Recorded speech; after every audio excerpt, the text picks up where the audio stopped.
Okay, so we're back. So instantiate basically sets your pointers to false, turns your player on, so it counts as alive, even though it's just the AI player, it's still counted as alive, loads the wave for AI, and primes your head to be false. Currently I have primed heads working so that if a centipede hits the bottom and then reaches the top of the player boundary, it'll spawn the little fucker. Yeah, so we have the first alarm, which creates the spider, and the way I made it so it only spawns one at a time is it first has to check if your spider pointer is null, because I was getting the point where multiple instances of a spider were connected to the same pointer, causing it to crash and point, so this was my fix. Here with alarm 1, it has to check if it is greater than or equal to the Flea Scorpion wave, which is defined in my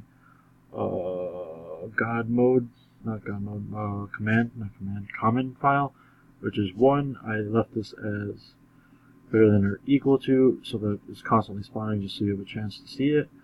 Alarm 2, simply begin wave. Alarm 3 is to spawn the extra heads in separate intervals so that they don't all stack on top of each other. Swap player swaps it from being alive to being dead. Return active player basically says if it is alive or dead.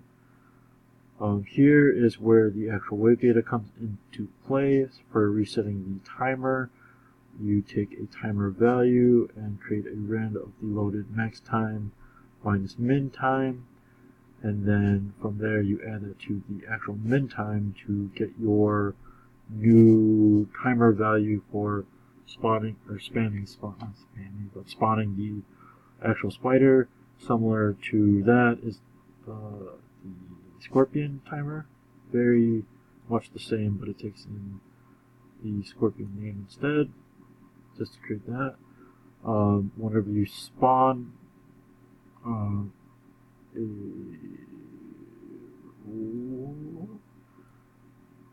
this is just an accessor, my bad. Yeah, I use this later. You'll see why I use this later. Here's spawn flea.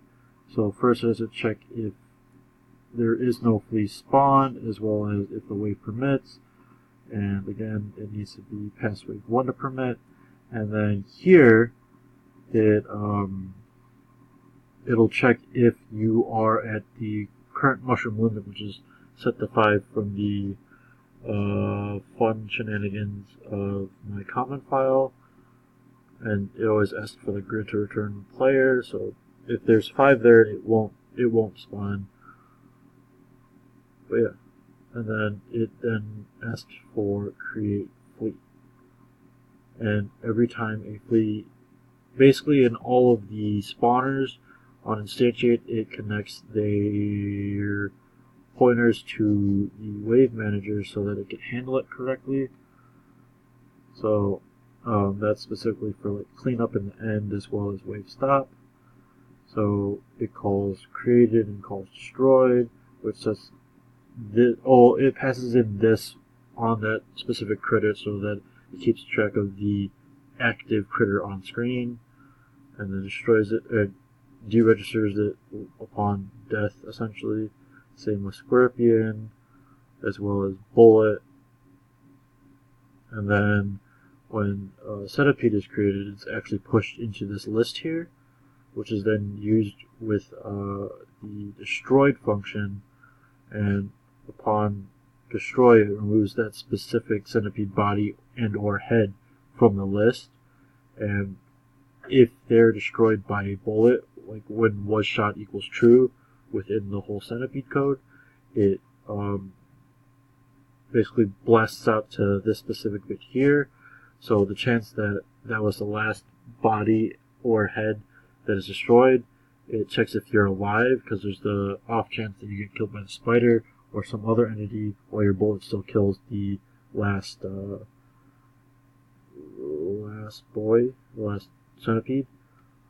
And in that instance, it calls the next wave. If not, then it just resets the wave and begin wave.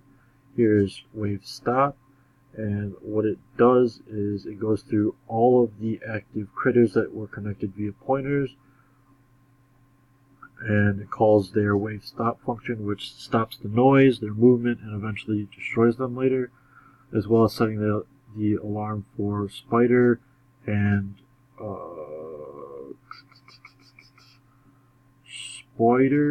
scorpion to be absurdly long, as I said here, so that they don't spawn while you're my words are escaping me, while you are doing the proper respawn. Here is reset wave. It's pretty much the same thing as above, but instead of actually calling the wave stop, it cleans it up and destroys everything, as well as resetting the timers itself.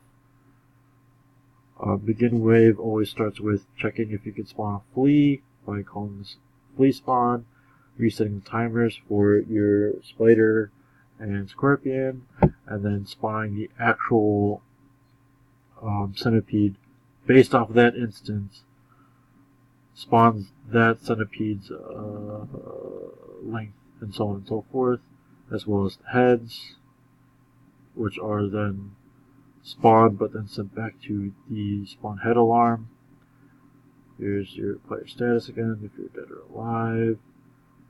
Here I have something called preload, where I do a quick scan on the file, so just run through all of it to get the maximum wave, so that it's no longer a magic number to use.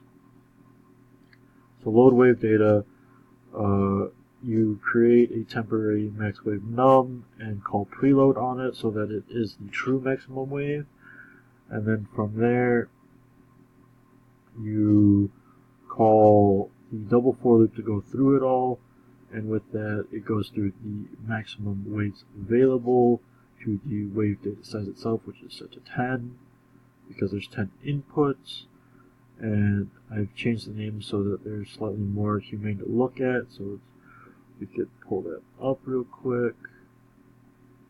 Go here, and go to here. We have your humane names of centipede head and all that fun stuff there. Centipede length, centipede speed, head speeds, all those fun little boys. Anyway, yeah, so that goes through and does your name value testing and only applies it to there. And then upon closing, it it makes all the different queues of AI player 1. I was trying to do player 2, but it's realistically not good. But yeah, it copies it from the master wave and sets the current one to the AI wave. And upon your next wave call, if you kill all the centipedes, it pops that from the queue and then loads in the top of the queue. And then this is for returning head speed, so it could be called from the actual critters themselves to set the speeds accordingly.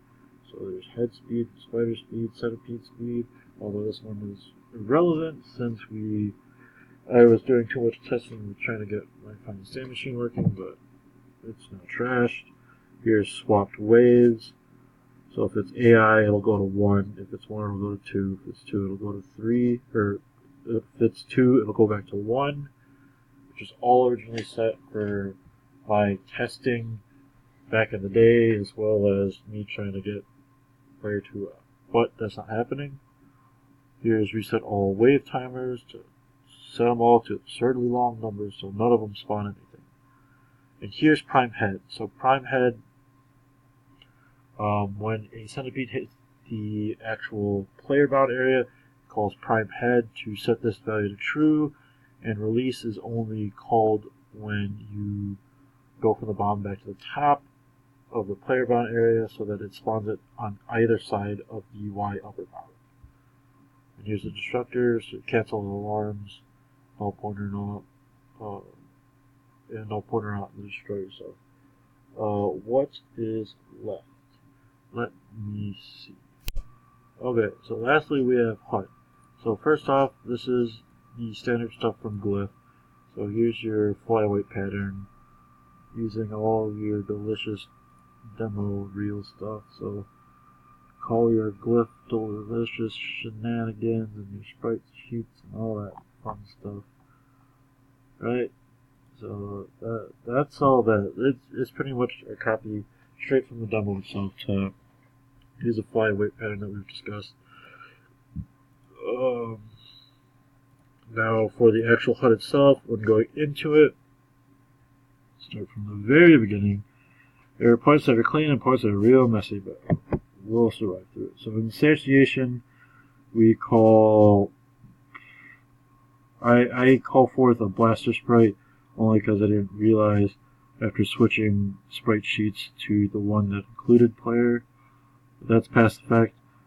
I create actual blaster sprites and then delete and recreate them all at the same time. And then just set all the current scores to be towards player 1 by default, because this is all controlling the top score, and the positionings were defined in my God code, which I'll show in a bit. Current is set to 1. Update player, so this goes through and checks if you are greater than the... Oh no, this updates just your current player score and constantly updates it, which again, it doesn't do it very nicely, but it is functioning as of right now. Updating the high score, it checks if you are greater than the high score, and if so, then...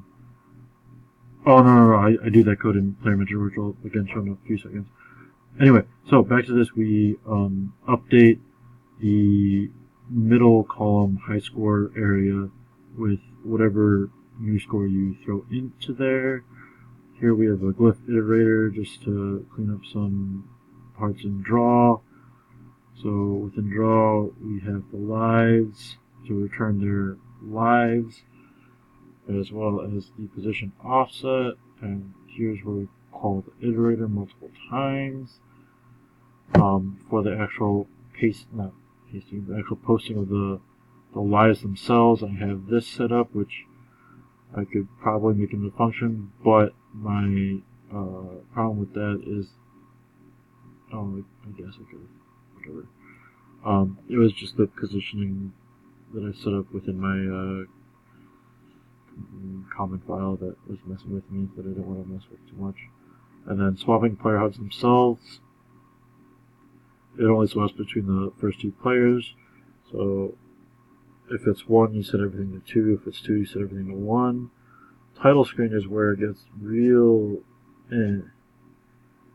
So score manager, you call forth the copy.score to list. So you take everything from that load file, throw it into a nasty list, and you read in everything. Basically, it reads it in, calls the high scores, and then produces, after writing the high scores, it produces each of the actual pool of the actual scores with names, with the three-letter name after it, which then draws it all out again. Not draws it all out again. I meant it draws out the credits to, as well as the bonus of retail puncher text, which again, not pretty. And since I don't have the proper spawner set up for blocking, I'm just using a grid object, so at least the centipede recognizes it as something to stay away from. And then for title screen off, I just empty out all those lists. Going to player manager real quick. If I could find it, there we go. So player manager real quick. Really quick. Or we'll probably cover this in the next video. But